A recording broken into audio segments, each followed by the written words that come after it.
পাহাড়ের কোলে অবস্থিত ছোট্ট একটা গ্রাম। দিনের বেলায় নিরীহ পাখির কিচিমিচি আর খেজুর গাছের পাতার বাতাসের দোল সবকিছু যেন এক শান্ত সুরে হারিয়ে যেত। কিন্তু সূর্য ডুবে যাবার পর গ্রামের চেহারায় পাল্টে যেত। কেউ জানালার ফাঁক দিয়েও বাইরে তাকাতো না, যেন অন্ধকারের সঙ্গে গ্রামের কোনো শত্রুতা রয়ে গেছে। কোনো এক সন্ধ্যায়, বয়স প্রায় 70 ছুঁই ছুঁই, শায়েখ মারুফ বসে আছেন তার কুড়ে ঘরের বাইরে, ঠোঁটে তসবি, চোখে গভীর ধ্যান। তার পাশে দাঁড়িয়েছিলেন সাওয়ান, গ্রামের মসজিদের মুয়াজ্জিন। তরুণ বয়স, কিন্তু অন্তর আল্লাহ ভীরু। সাওয়ান ফিসফিস করে বলল, হুজুর, আজকে আবার সেই শব্দটা শুনেছি খেজুরের বাগানের পিছন দিক থেকে। নুরুল চাচার গরুটা তো চোখের সামনেই বাতাসে উড়ে গেল। কেউ কিছু ধরতে পারল না। শায়েখ মারুফ তসবি থামিয়ে শান্ত গলায় বললেন, সাওয়ান, ভয় এক অদ্ভুত রোগ। বিশ্বাস যত গভীর হবে, ভয় তত দুর্বল হবে। আমি অনেক আগেই বুঝেছি আমাদের গ্রামে কিছু এসেছে, এমন কিছু যা শুধু চোখে দেখা যায় না, বরং রুহে অনুভব করা যায়। হঠাৎ একটা শব্দ, পিছনে এক গাছ নিজে নিজেই ভেঙে পড়ে গেল। বাতাস ছিল না, পশু পাখিও ছিল না, তবু যেন অদৃশ্য কোনো এক হাত এসে ধাক্কা মেরে ফেলেছে। সাওয়ান দৌড়ে মারুফ সাহেবের কাছাকাছি চলে এলো। হুজুর, আমি সূরা ফালাক, সূরা নাস সব পড়ে ফেলেছি, কিছুতেই দূর হচ্ছে না ওটা। মারুফ এক দৃষ্টিতে তাকিয়ে রইলেন চারিদিকে। চারপাশের বাতাস ভারী, ঠান্ডা, যেন হাড়ে হাড়ে কাঁপুনি ধরিয়ে নিচ্ছে। তিনি ধীরে ধীরে বলেন, এটা সাধারণ কিছু নয়, এটা কোনো দুনিয়াবি শয়তান না, এটা হলো ছায়া মানব। বহু শতাব্দী আগে এই পাহাড়েই তাকে বন্দী করা হয়েছিল। মানুষ ভুলে গেছে, কিন্তু সে ভোলেনি, সে ফিরে এসেছে। ছায়া মানব? ওটা কি কোনো জিন? সাওফানের কণ্ঠ কেঁপে উঠল। না, মারুফ বললেন, ও জিন নয়, ও হচ্ছে দুয়াহীন হৃদয়ের অভিশাপ। ওর জন্ম হয় যেখানে রাত নামে কিন্তু আল্লাহর জিকির হয় না। অনেক বছর আগে এক শয়তানি কুহেলিখা তার মধ্যে আশ্রয় নিয়েছিল।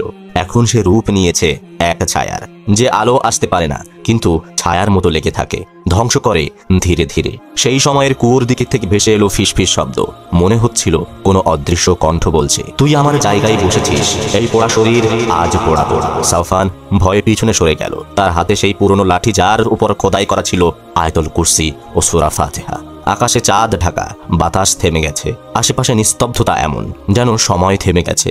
মারুফ চোখ বন্ধ করে জিকির করতে লাগলেন, আউযু বিল্লাহি মিনাশ শাইতানির রাজিম, বিসমিল্লাহির রহমানির রহিম। চারপাশে যেন বায়ু থমকে গেল। হঠাৎ বাতাসের মাঝে এক ছায়া জমাট বাঁধতে লাগলো। সেটা যেন ধীরে ধীরে রূপ নিচ্ছে মানুষের আকৃতিতে, তবে মানুষের মতো নয়। ওর কোনো মুখ নেই, চোখ নেই, কেবল আধারের ঘন জমাট রূপ। এই প্রথমবার ছায়ামানব নিজেকে প্রকাশ করল, নির্বাক কিন্তু ভয়াবহ। শায়েখ মারুফ বললেন, আমি আল্লাহর সেই গোলাম যার অন্তরে ভয় নেই। ছায়ার যতই অভিশাপ থাকুক না কেন, তাওহীদের আলো তোমাকে ছিন্ন করে ফেলবে। ছায়া মানব এবার ফু দিয়ে পুরো কুড়ে ঘর কাঁপিয়ে দিল। রাত গভীর হয়ে এসেছে। পাহাড়ের গা ঘেঁষে নিস্তব্ধতা এমন যেন প্রকৃতিও নিঃশ্বাস আটকে রেখেছে। গ্রামের লোকেরা সবাই ঘরে তালা দিয়ে লুকিয়ে আছে। তার সামনে দাঁড়িয়ে আছে এক অচেনা ছায়া, এমন এক সত্তা যা না আছে মুখ, না আছে চোখ, তবু মনে হয় হাজার চোখেও তাকিয়ে আছে। ভেদ করে ফেলতে চাই তার অন্তর। সাওফান হাঁপাতে হাঁপাতে বলল, হুজুর, ওকে দেখেই শরীর জমে যাচ্ছে। ও তো শুধু ছায়া না, ওটা তো আগুনের মতো গরম। আমি তো দাঁড়াতেই পারছি না। মারুফ সাহেব চোখ বন্ধ করে ধীরে ধীরে বললেন, তুই ভিতরে যা, দরজা বন্ধ কর, আজকের রাত আমার আর ওর সঙ্গে। সাওফান কিছু বলার আগেই হঠাৎ করে বাতাসে এক প্রচণ্ড ঝটকা, পুরো কুড়ে ঘর যেন কেঁপে উঠল। শায়েখ মারুফ তার লাঠি সামনে তুলে ধরে বললেন, বিসমিল্লাহ। এক মুহূর্তে ছায়া মানব অদৃশ্য হয়ে গেল। পরের মুহূর্তেই সে হাজির হলো মারুফ সাহেবের ঠিক পিছন দিকে। কেউ দেখেনি, কেউ শোনেনি, তবে ছায়ার সেই উপস্থিতি যেন ছিল কোনো ভূমিকম্পের মতো। একটাই শব্দ ছায়া মানবের কণ্ঠে, তুই আলোর কথা বলছিস, কিন্তু আমার জমিনে দাঁড়িয়ে। এই মাটি তো আমার। মারুফ পিছনে ফিরলেন না, চোখ বন্ধ, ঠোঁটে জিকির, আল্লাহু লা ইলাহা ইল্লা হুয়াল হাইয়ুল কাইয়ুম। শব্দের সাথে সাথে পুরো বাতাস বদলে গেল। ছায়া মানব পিছনে হাঁটতে লাগলো, কিন্তু সহজে নয়। তার সারা শরীর থেকে ছায়ার মতো ধোঁয়া বার হচ্ছে। আধারের কুয়াশা ছড়াতে ছড়াতে সে ফোকার মতো বলল, আমার জন্ম তোমাদের মতো মানুষের ভয় থেকেই। আমি আবিষ্কার হয়েছি যখন তোমাদের হৃদয় আল্লাহর নামে ডুবে গিয়েছিল। এখন এই পাহাড়ের মালিক আমি। শায়েখ এবার চোখ খুললেন। তার দৃষ্টিতে ভয় নেই, বরং করুণা। তিনি বললেন, তোর জন্ম ভয় থেকে, কিন্তু আমি তো ভয়হীন এক নামের অধীনেই দাঁড়িয়ে আছি, সেই নাম যার কেবল উচ্চারণেই ফেরাউন গুড়িয়ে গিয়েছিল। তুই তো কিছুই না। ছায়া মানব এবার রেগে আগুন হয়ে গেল। একটি ঝাপটায় সে আঘাত করল শায়েখের বুক বরাবর। শব্দ হলো না, কিন্তু বাতাস থেমে গেল। চারপাশ অচেতন। শায়েখ মারুফ কয়েক পা পেছনে গিয়ে দাঁড়িয়ে গেলেন, কিন্তু তার কণ্ঠে কোনো কাঁপুনির নাম নেই। তিনি মাথা নিচু করে বললেন, হাসবুনাল্লাহু ওয়া নি'মাল ওয়াকিল, আমার জন্যই আমার রব যথেষ্ট এবং তিনি সর্বোত্তম সাহায্যকারী। আকাশে হঠাৎ চমক, কোনো বজ্রপাত নয়, তবে যেন আলোর একটা তরঙ্গ। ছায়া মানব আর্তনাদ করে পিছনে হেঁটে গেল। তার শরীর ছিন্ন ভিন্ন হতে শুরু করলো, কিন্তু শেষ হয়ে গেল না, বরং সে অদৃশ্য হয়ে গেল ধোঁয়ার মতো মিলিয়ে। শায়েখ মারুফ মাটিতে বসে পড়লেন। সাউফান দৌড়ে এলো। হুজুর, আপনি কি আঘাত পেয়েছেন? না, মারুফ কাপা গলায় বললেন। ও আমাকে না, আমার ধৈর্যকে আঘাত করেছিল। আল্লাহর ইচ্ছা ছাড়া সে কিছুই করতে পারে না। কিন্তু মনে রাখিস সাউফান, এই ছিল শুধু শুরু।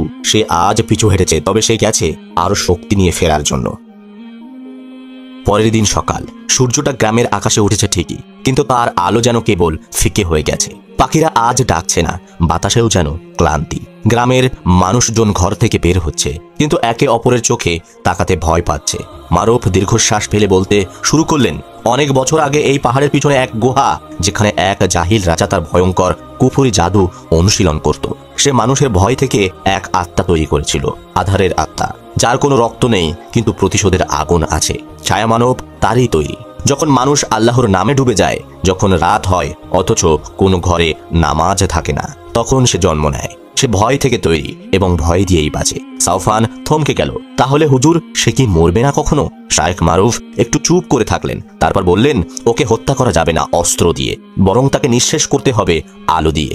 সেই আলো যা কেবল একনিষ্ঠ ইমানদারের অন্তরে জ্বলে। আর ও যদি সেই গুহায় ফিরে যেতে পারে, তবে আবার পরিপূর্ণ রূপ পাবে। ঠিক তখনই আকাশটা হঠাৎ কালো হয়ে গেল। দিনের বেলা, অথচ চারিদিক যেন অন্ধকারে ছেয়ে যাচ্ছে। সূর্যের আলো যেন কেউ টেনে নিয়েছে তার পর্দার আড়ালে। একসঙ্গে কুকুরগুলো চিৎকার করতে লাগলো, গরুগুলো ছুটোছুটি করতে লাগলো, মানুষেরা দৌড়দৌড়ি করে ঘরের দরজা লাগাতে লাগলো। শুধু মারুফ আর সাউফান দাঁড়িয়ে রইলেন সেই কুড়ে ঘরের সামনে। আকাশের মাঝখানে জমাট বাঁধছে এক কালো কুয়াশা, আর সেই কুয়াশার মাঝখান থেকে ধীরে ধীরে বেরিয়ে এলো ছায়া মানব। এইবার সে ছিল আগের চেয়ে 3 গুণ বড়। তার ভেতর থেকে ছড়িয়ে পড়েছে গন্ধহীন ধোঁয়া, যে ধোঁয়ায় মানুষ কথা ভুলে যায়, নামাজ ছেড়ে দেয়, ভয় আর হালকা শয়তানি মনে পুষে রাখে। ছায়া মানব এবার স্পষ্ট বললেন, তুই কি ভাবলি এক আঘাতেই আমি চলে যাব? আমি তো ফিরে এসেছি তোর নিজের ভয় দিয়ে। এবার তোর ভিতরেই ঢুকবো মারুফ। মারুফ চোখ বন্ধ করলেন। তার কণ্ঠে সেদিনের মতো নরম শব্দ নয়, আজ ছিল বজ্রের মতো দৃঢ়তা। আমার নামাজ, আমার কুরবানি, আমার জীবন, আমার মৃত্যু, সবকিছুই আল্লাহর জন্য, যিনি সমগ্র জগতের রব। বাতাস এক ঝটকায় ছিঁড়ে গেল। মাটিতে ছায়ার মতো পড়া ছায়া মানব যেন মুহূর্তেই বিভ্রান্ত হয়ে গেল। তার গলা কেঁপে গেল এই কথা শুনে। এই কথা আমি অনেক আগে শুনেছি। এই তো সেই সুলেমান ওলির মুখে শুনেছিলাম। না না না, সে আর্তনাদ করে আকাশে উঠতে চাইল, কিন্তু এবার প্রথমবার তার শরীর যেন এক জায়গায় আটকে গেল। মাটি যেন তাকে ফিরিয়ে নিতে চাইছে, তবে তার চোখে এখন ভয়ের চেয়ে বেশি প্রতিশোধের আগুন। আমি ফিরে আসব, পরের বার আমার সঙ্গে থাকবে তারাও, যারা রাত ভোর গান গেয়ে আল্লাহর নামে ডুবে যায়। আমি একা ছিলাম, এবার একা আসবো না। এক প্রচন্ড শব্দ, তারপর হাওয়া। ছায়া মানব উড়ে গিয়ে মিলিয়ে গেল পাহাড়ের পিছনের গুহার দিকে। শায়েখ মারুফ দাঁড়িয়েছিলেন নিঃশব্দে। তার চোখে ছিল একটাই কথা, এবার প্রস্তুতি নিতে হবে। ছায়া কেবল শুরু করেছে। দিন কেটে গেল। মারুফ ভোর হওয়ায় আগেই উঠে পড়েছেন। তার হাতে সেই পরিচিত পুরনো লাঠিটা, মুখে হীন হাসি, চোখে দৃঢ়তা। সাউফান এবার দাঁড়িয়ে দরজায়। তবু আজ তার চোখে আগের মতো ভয় নেই, বরং কৌতূহল। সে জিজ্ঞাসা করে, হুজুর, এবার কি আপনি কোথাও যাচ্ছেন? মারুফ হালকা মাথা নেড়ে বললেন, হ্যাঁ, আজ আমাদের প্রস্তুতি শুরু। ভয় তাড়াতে হলে শুধু জিকির নয়, ইমানকে মজবুত করতে হয়। আর সেই যুদ্ধের জন্য চাই রুহানিয়াতের শক্তি। চল আমার সঙ্গে। গ্রাম থেকে একটু দূরে একটি পাহাড়ের পাশে দাঁড়িয়ে গেলেন শায়েখ। সেখানে এক ভাঙা পাথরের টুকরো, একদিকে কাত হয়ে খেজুর গাছ, আর সেখানে কিছু নেই। শুধু তিনি বসে পড়লেন পাথরে, চোখ বন্ধ করে ধীরে ধীরে বলে উঠলেন, ইয়া হাইয়ু ইয়া কাইয়ু বেরাহমাতিকা আনাস্তাগিস। হে চিরঞ্জীব, হে চিরস্থায়ী, আমি তোমার দয়ার ভিক্ষা চাই। তাকে ঘিরে বাতাস থেমে গেল। সাউফান অবাক হয়ে দেখল, সূর্যের আলো যেখানে পড়ছে সেই জায়গায় পাথরের ছায়া ঠিকই থাকছে, কিন্তু শায়েখের ছায়া নেই। সে ফিসফিস করে বলে, হুজুর, আপনার ছায়া কোথায় গেল? মারুফ চোখ খোলেন না। তিনি বলেন, ছায়া তখনই চলে যায় যখন মানুষের অন্তরে আলোর হিকমত জেগে ওঠে। আজ আমি চাইছি যেন আমার ছায়ার ভেতরেও ছায়া মানব প্রবেশ করতে না পারে। তিনি ধীরে ধীরে নুয়ে গিয়ে কাঁধ থেকে একটা পুরনো কাপড় বের করলেন। মুখ খুলে দেখলেন ভিতরে আছে একটা সাদা পাথর। তবে সেটি সাধারণ পাথর নয়, তার মাঝে হালকা সবুজ আভা। সাউফান বিস্ময়ে বলল, এটা কি? শায়েখ বললেন, যেটি একবার এক মাজলুম ইমামকে ছুড়ে দিয়েছিল। তার কান্নায় এই পাথরটি নরম হয়ে গিয়েছিল। আজ সেই পাথরের সঙ্গে কান্না মিলিয়ে আমরাও আল্লাহর সাহায্য চাইব। দুইজনেই নিঃশব্দে বসে শুরু করলেন ইস্তেগফার। আস্তাগফিরুল্লাহ, আস্তাগফিরুল্লাহ। ঘন্টার পর ঘন্টা শুধু একই ধ্বনি। আর ঠিক তখনই পাহাড়ের ওপারে সেই গুহার ভেতর কেঁপে উঠল কিছু। ছায়া মানব ঠান্ডা গলায় কাঁপতে কাঁপতে বলল, ওরা প্রস্তুত নিচ্ছে, ওরা বুঝতে পেরেছে আমাদের দুর্বলতা। তবে এবার আমি একা নই, তার পিছনে দাঁড়িয়ে আছে কয়েকটা অপায়ব, অস্পষ্ট ছায়ার মতো, কিন্তু তাদের চোখ জ্বলছে লাল আলোয়। ছায়া মানব বলল, ওরা সেই ছায়া যার আগুনের মধ্যে ঘুমিয়ে পড়েছিল। তাদের অন্তর কখনো তওবা করেনি, এবার আমি ওদের ঘুম ভাঙিয়ে এনেছি। ওরা এবার রাতের আধারে নামাজের ঘরে ঘরে ঢুকবে, জিকিরকে ভুলিয়ে দেবে। এবার আমি আলো নিভিয়ে দিতে এসেছি। তার কণ্ঠে এবার আর গর্জন নেই, বরং ছিল পরিকল্পনার ছায়া কণ্ঠ। অপরদিকে মারুফ সাহেব ধীরে ধীরে উঠে দাঁড়ালেন। তিনি বললেন, সাউফান, আজ থেকে প্রতিদিন এই পাহাড়ের পাশে আমরা জিকির করব। শুধু আমরা না, তুই গিয়ে গ্রামের দুজন যুবককে নিয়ে আয়, যাদের অন্তরে এখনো সামান্য ঈমান হলেও ঈমানের আলো আছে। কারণ এই লড়াই আমি একা লড়তে পারবো না। আল্লাহর পথে সবাই থাকে কিছু অচেনা সেনা, এবার সেই সেনাদের জাগাতে হবে। সাউফান অবাক হয়ে জিজ্ঞাসা করে, ওরা কি অস্ত্র নিয়ে আসবে? শায়েক এক ঝটকায় উত্তর দেন, না, ওরা আসবে চোখে অস্ত্র নিয়ে, হাতে তাসবিহ নিয়ে। এই লড়াই কোরআনের শব্দে হবে, চোখের পানি দিয়ে হবে, আর অন্তরের রোগ থেকে নয়, বরং আন্তরিক তওবার আগুনে ছায়াকে পোড়ানো হবে। সে রাত দুই যুবক আসলো। একজনের নাম জামিল, এক সময় সে গান গাইত, আজ কান্নায় গলা ভারী। দ্বিতীয়জন মাহিন, মোবাইলের গেমে পার করে যেত রাতের পর রাত, আজ সে গভীর রাতেও জিকির করে।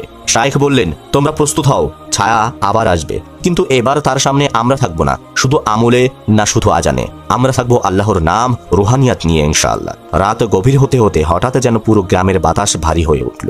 আকাশে চাঁদ নেই, তারা নেই, যেন আলো নিজেই ভয় পেয়ে পালিয়েছে। পাহাড়ের পাশেই সেই নির্জন পাথরে বসে থাকেন মারুফ, চুপচাপ তসবিহ পড়ছিলেন, তার চোখ বন্ধ, ঠোঁট নড়ছে ধীরে ধীরে। আর তার পাশে বসে থাকা সেই তিন যুবকের চোখে মুখে ছিল এক অস্পষ্ট উদ্বেগ। শায়েক কাপা গলায় প্রশ্ন করল, জামিল, আজ কি আসবে সে? শায়েক চোখ খুললেন না, শুধু বললেন, আজ নয়, সে আজই, এই মুহূর্তেই আসতে পারে। ঠিক তখনই দূরের গ্রামের দিক থেকে ভেসে এলো এক শিশুর কান্না। আর একটু দূরে এক বুড়ো চিৎকার করে বলে উঠল, কে কে? আমি আমার ঘরের কোনায়, কে?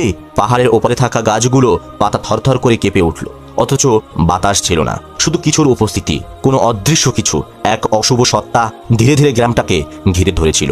সেই মুহূর্তে পুরো উপত্যকা জুড়ে শুরু হলো মানসিক ভয়াবহতা। ঘরের মধ্যে থাকা মানুষেরা একে অপরের আতঙ্কে ঘামতে লাগলো। কেউ কেউ বলল, আমার মনে হচ্ছে কেউ আমার পাশে দাঁড়িয়ে আছে। ঘরের ভেতরে শব্দ হচ্ছে, অথচ কেউ নেই। আমার মাথায় ভয় ঢুকেছে, আমি আর টিকতে পারছি না।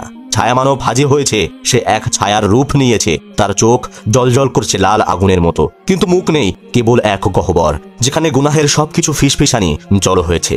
সে ছায়ার মতো ঢুকছে মানুষের ঘরে ঘরে, কেউ কেউ দেখছে না, কিন্তু অনুভব করছে, ভয়ের রূপে, হতাশার ভরে, সন্দেহের বিষে। শায়েখ মারুফ এবার ধীরে ধীরে দাঁড়িয়ে গেলেন, তার দৃষ্টি ঠিক সামনের অন্ধকারে। তিনি বললেন, আসলে তোরা ভয় দেখাতে আসিস, কিন্তু আমরা ভয় দেই না, কারণ তোদের সেই নাম যেটা শুনলে আমার ছায়া কেঁপে ওঠে, আল্লাহ। তিনি মুখ তুলে তাকালেন আকাশের দিকে, ইয়া হাইয়ু ইয়া কাইয়ুম বিরহমাতিকা আনাস্তাগীস। তার চোখ থেকে বের হলো এক বিন্দু অশ্রু, আর সেই অশ্রু ঝরার সঙ্গে সঙ্গে ছায়ার দল থেমে গেল। ছায়া মানব গর্জে উঠল, তুই একজন মানুষ, আমার ভয় তো তোর মতো হাজারো মানুষের হৃদয়ে রাজত্ব করে, তুই কিভাবে থামাবি আমাকে? শায়েক এবার এক কদম এগিয়ে গেলেন। এক পাশে জামিল, সাউফান আর মাহিন দাঁড়িয়ে। তারা একসঙ্গে বলল, হাসবুনাল্লাহু ওয়া নি'মাল ওয়াকিল। ছায়াগুলো যেন ছটফট করতে লাগলো এই আয়াতগুলো শুনে। কেউ কেউ পিছনে সরে গেল। শায়েক এবার গভীর গলায় বললেন, তুই ভয় না, তুই একটা নিছক কল্পনা, যার ভিতরে ঢুকিয়ে দেওয়া হয়েছে শয়তানের কুস্পর্শ, গুনাহ আর আত্মবিশ্বাসের বিষ। আজ সে বিষ আমরা বের করে আনবো আল্লাহর নাম দিয়ে। হঠাৎ পাহাড়ের দিক থেকে আসলো এক দমকা বাতাস। সেই বাতাস কেবল 4 জনের দিকেই এলো, আর তার সঙ্গে এলো এক আলো। সেটা দেখা যায় না, কেবল হৃদয়ে অনুভব করা যায়। ছায়ামানব এবার ক্রুদ্ধ হয়ে উঠল। সে তার সারা গা ছড়িয়ে দিল পাহাড়ের পাথর জুড়ে। তার দেহ থেকে বের হয়ে এলো অসংখ্য ছায়া, যারা এক একটা ভয়ের রূপে ঢুকতে লাগলো লোকজনের ঘরে। কিন্তু হঠাৎ জামিল বলে উঠল, আল্লাহ আল্লাহ আল্লাহ। তার কণ্ঠে ছিল কান্না, আর গলায় ছিল তওবার ভার। তার প্রতিটি সুর যেন ফাটিয়ে দিচ্ছিল ছায়ার দেওয়াল। ছায়াগুলো ছটফট করে বলে উঠল, এই কণ্ঠ তো আগেও গুনাহে ভরপুর ছিল, এখানে এখন কি আলো? শায়েক এবার উচ্চারণ করলেন, ইয়া নূর ইয়া হক ইয়া সালাম ইয়া আল্লাহ। তখন পাহাড়ের পাথর জুড়ে বয়ে এলো এক বিস্ফোরণ, কোনো বারুদের নয়, কোনো আগুনের নয়, এটা ছিল নামাজিদের চোখের অশ্রুর বিস্ফোরণ। এটা ছিল রাতের জিকির করা হৃদয়ের প্রতিবাদ। এটা ছিল অলির দোয়ায় আল্লাহর জবাব। ছায়ামানব পিছিয়ে গেল, তার রূপ বিকৃতি হতে লাগলো। সে চিৎকার করে বলল, তোমরা তো খুব কম, মাত্র 4 জন, আর আমি তো এখনো টিকে আছি হাজার মানুষের ভয় আর গাফিলতির ভিতরে। শায়েখ ধীরে ধীরে বলে উঠল, তুই যতই থাক, আমরা শুধু সেই আলো নিয়েই থাকবো যার জন্য পাহাড়ও ভেঙে পড়ে। লা ইলাহা ইল্লাল্লাহ। রাতের গভীরতা যেন আরো নিজেই সামলাতে পারছে না। ঝর্ণার ধারে 4 জন দাঁড়িয়ে আছে, শায়েখ মারুফ, জামিল, সাউফান আর মাহিন। তাদের সামনে দাঁড়িয়ে আছে সেই ছায়া মানব, অর্ধেক গলে যাবার ভয়, অর্ধেক বিকৃতি স্তব্ধ। ছায়া মানব গলা দিয়ে বের হচ্ছিল অদ্ভুত শব্দ, কান্না আর হাসির মাঝামাঝি। সে বলল, তোমরা কি মনে করো শুধু দোয়া আর জিকির দিয়ে আমায় থামানো যাবে? আমি তো জন্মেছি মানুষের ভয় থেকে। তোমাদের মধ্যেই আমি বাস করি। তোমাদের সন্দেহ, তোমাদের ঈর্ষা, তোমাদের পাপ সব আমার খোরাক। সাউফান উত্তর দিয়ে বললেন, সত্যি তুই আমাদের মাঝেই ছিলি। আমরা যখন নামাজ ছেড়ে দিয়েছি, যখন চোখ দিয়ে হারাম দেখেছি, যখন কারোর পিছনে বদনাম করেছি, তুই বড় হয়েছিস আমাদের ভেতরেই। মাহিন বলল, কিন্তু এখন আমরা জানি তুই শুধু একটা কুপ্রবৃত্তি যে আল্লাহর নূরের সামনে টিকতে পারে না। শায়েখ মারুফ এবার তাদের সামনে হাত তুললেন। চারিদিকে এক নিস্তব্ধতা। পাহাড়ের গাছ, ঝর্ণা সব থেমে গেল যেন। তিনি ধীরে ধীরে বললেন, ইয়া জব্বার, ইয়া কাহার, ইয়া মানি, ইয়া আল্লাহ। তার চোখ বন্ধ, কিন্তু মুখে তীব্র এক দৃঢ়তা। তিনি উচ্চারণ করলেন, হে আল্লাহ, যদি এই মিথ্যাচার আপনার জমিনে ফিতনা ছড়াতে এসে থাকে, তবে তাকে এমনভাবে ধ্বংস করে দিন যাতে আর সে কখনো ফিরতে না পারে। এই দোয়ার সঙ্গে সঙ্গে আকাশ গর্জে উঠল, বজ্রপাতের আওয়াজ, কিন্তু কোনো আলো পড়ল না নিচে। তার বদলে চারপাশে কপালে যেন এক অদৃশ্য নূর। তাদের বুক জুড়ে নেমে এলো সাহস। তাদের পিছনে দাঁড়িয়ে গেল যেন হাজারো সাহায্য। ছায়ামানব গর্জে উঠল, না না, এমন তো আগে কখনো হয়নি। তোমরা তো মানুষ, তোমরা তো গুনাহগার, তোমরা তো আমায় ভয় পাও। শায়েখ এবার চোখ খুললেন। তার চোখ জ্বলছে, তার ঠোঁট দুটো নড়ছে না, তবু কণ্ঠে বের হচ্ছে, আমরা মানুষ, আমরা গুনাহগার, আমরা আবার তওবাকারী। আমরা তওবার কান্না শয়তানের গুনাহ নিভিয়ে দেয়। এই কথা শুনেই ছায়ামানব ছটফট করতে লাগলো। তার গা থেকে আগুনের মতো ভয় বের হতে লাগলো। সে চিৎকার করে উঠল, আমি শেষ হয়ে যাচ্ছি। না না, তোমাদের আল্লাহ, তোমাদের কান্না, এই আলো, এই তো আগুন নয়, এটা তো। পুড়তে লাগলো না, সে গলে যেতে লাগলো। ছায়া থেকেই ছাই হয়ে গেল তার রূপ। ঝর্ণার পাথরে পড়ে থাকলো শুধু একটা পোড়া চিহ্ন, আর বাতাসে ভেসে বেড়াতে লাগলো এই বাক্য, যেটা সে নিজেই উচ্চারণ করেছিল। কিন্তু শেষ পর্যন্ত তাই তার ধ্বংসের কারণ হলো। তোমাদের আল্লাহ, তোমাদের কান্না, এই আলো। সব শান্ত, শুধু পাহাড়ের নিস্তব্ধতা আর আকাশে ফিরে আসা চাঁদের আলো। শায়েখ নিচু স্বরে বললেন, ভয় কখনো বাইরে থাকে না, ভয় জন্মায় ভিতরে। আর যদি অন্তর জেগে ওঠে, তবে সবচেয়ে অন্ধকার রাতেও ছড়িয়ে পড়ে ইমানের আলো। সাউফান আর মাহিন দুজনেই কাঁদছে। তাদের প্রথমবারের মতো বুঝতে পারলো আর কোনটা সত্যিকারের শক্তি। জামিল নিচু গলায় বলল, আমরা কি জিতে গেছি শায়েখ? শায়েখ মারুফ তার দিকে তাকিয়ে বললেন, জিতছ না, তোমরা আল্লাহর দিকে ফিরে গেছো। এটাই তো সবচেয়ে বড় জয়। তো প্রিয় দর্শক, এই ছিল আজকের ঘটনা। ঘটনাটি ভালো লাগলে লাইক, সাবস্ক্রাইব আর শেয়ার করতে ভুলবেন না। আর মনে রাখবেন, এটা কোনো সত্য ঘটনা নয়, শুধুমাত্র একটি অনুপ্রেরণামূলক কাহিনী। তাই এটা নিয়ে বিভ্রান্ত হবেন না।